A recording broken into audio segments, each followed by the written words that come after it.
নমস্কার আমার প্রিয় ছাত্রছাত্রীরা, তোমাদের প্রত্যেক বছরের মতো এবারও আমি তোমাদের নিয়ে চলে এসেছি ইকোনমিক্সের 100তে 100 কমন। তোমাদের অনেকের সমস্যা যে আমরা বড় কোশ্চেন্স যে 5 মার্কের 8টা প্রশ্ন থাকবে, আমরা 8টাই কমন চাই স্যার। তো 8টাই আমি তোমাদের কমন দিচ্ছি, দেখে নাও। প্রথম প্রশ্ন তোমার থাকবে, উৎপাদন প্রক্রিয়ায় স্বল্পকালীন পরিবর্তনশীল উপাদানের অনুপাতের বিধিটি ব্যাখ্যা করো।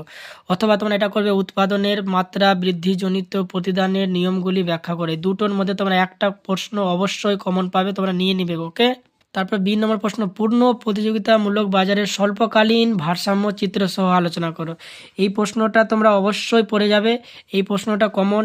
এছাড়াও তোমরা এখানে দীর্ঘকালীনটা পড়ে যাবে, এখান থেকে তোমরা একটা কোশ্চেন আরও পাবে, দীর্ঘকালীন ভারসাম্য চিত্র সহ। তাহলে স্বল্পকালীন আর দীর্ঘকালীন এই দুটো তোমরা পড়ে গেলে তোমরা একটা কমন অবশ্যই পাবে এখান থেকে। নেক্সট প্রশ্ন, শ্রমের ব্যক্তিগত যোগান রেখা কিভাবে পশ্চাৎমুখী হয় তা চিত্রসহ। এটা তোমাদের আমি বারবার বোঝানো হয়েছে, এটা তোমাদের 100% এবার 2025-এ তোমাদের থাকবে। তারপরে প্রশ্ন, জাতীয় আয় পরিমাপের আয়শুমারি পদ্ধতি আলোচনা করো। এবং তোমরা এখান থেকে দুটো প্রশ্ন আর নিয়ে যাবে, এই আয়শুমারি পদ্ধতি এবং অসুবিধা একটা প্রশ্ন আছে এখান থেকে আর একটা প্রশ্ন আছে, সেটা অসুবিধা। এই দুটো নিয়ে যাবে, তোমরা একটা প্রশ্ন অবশ্যই এখান থেকে পাবে, শিওর এখান থেকে পাবে তোমরা। তারপর প্রশ্ন, বাণিজ্যিক ব্যাংকের কার্যাবলী আলোচনা করো। তোমরা এটা প্রশ্ন 100% ধরে নেন চলে এসছে। তোমরা ভেবে নাও যে এটা প্রশ্ন তোমার 2025-এ দিয়ে দিয়েছে, এটা প্রশ্ন অবশ্যই তোমাদের দিয়ে দিয়েছে। তারপর লেনদেন ব্যালেন্সের হিসেবে চলতি খাত ও মূলধনী খাতের মধ্যে পার্থক্য লেখো। এখানে এই প্রশ্নটা করবে অবশ্যই, 99% কমন আছে। অথবা তোমরা এখানে একটা প্রশ্ন আরও আছে, লেনদেন ব্যালেন্সের সকল সময় সমতা, মানে এক সময়ে সমতা কিভাবে হয় এই সম্পর্কে আলোচনা, মানে সমতা প্রশ্নটা পড়ে যাবে। এই দুটো প্রশ্ন করে নেবে, এখান থেকে তোমরা অবশ্যই একটা কমন অবশ্যই পাবে।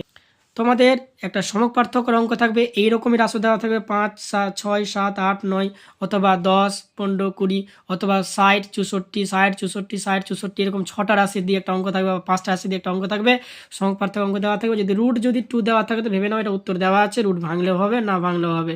তোমরা এই অঙ্কটা পরীক্ষাতে 5 মার্ক পাবে, এই অঙ্কটা শিওর তোমাদের থাকছে এই অঙ্কটা।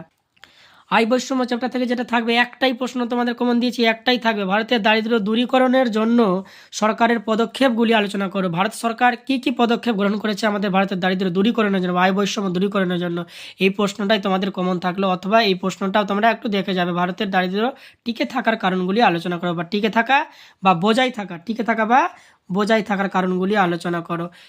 এই প্রশ্নটা করবে তোমরা, অবশ্যই কমন পাবে। এই তোমাদের আজকের ভিডিও থাকলো, বাকি তোমাদের সম্পূর্ণ ভিডিও আমি তোমাদের ইউটিউব চ্যানেলে আমি দিয়ে দিব।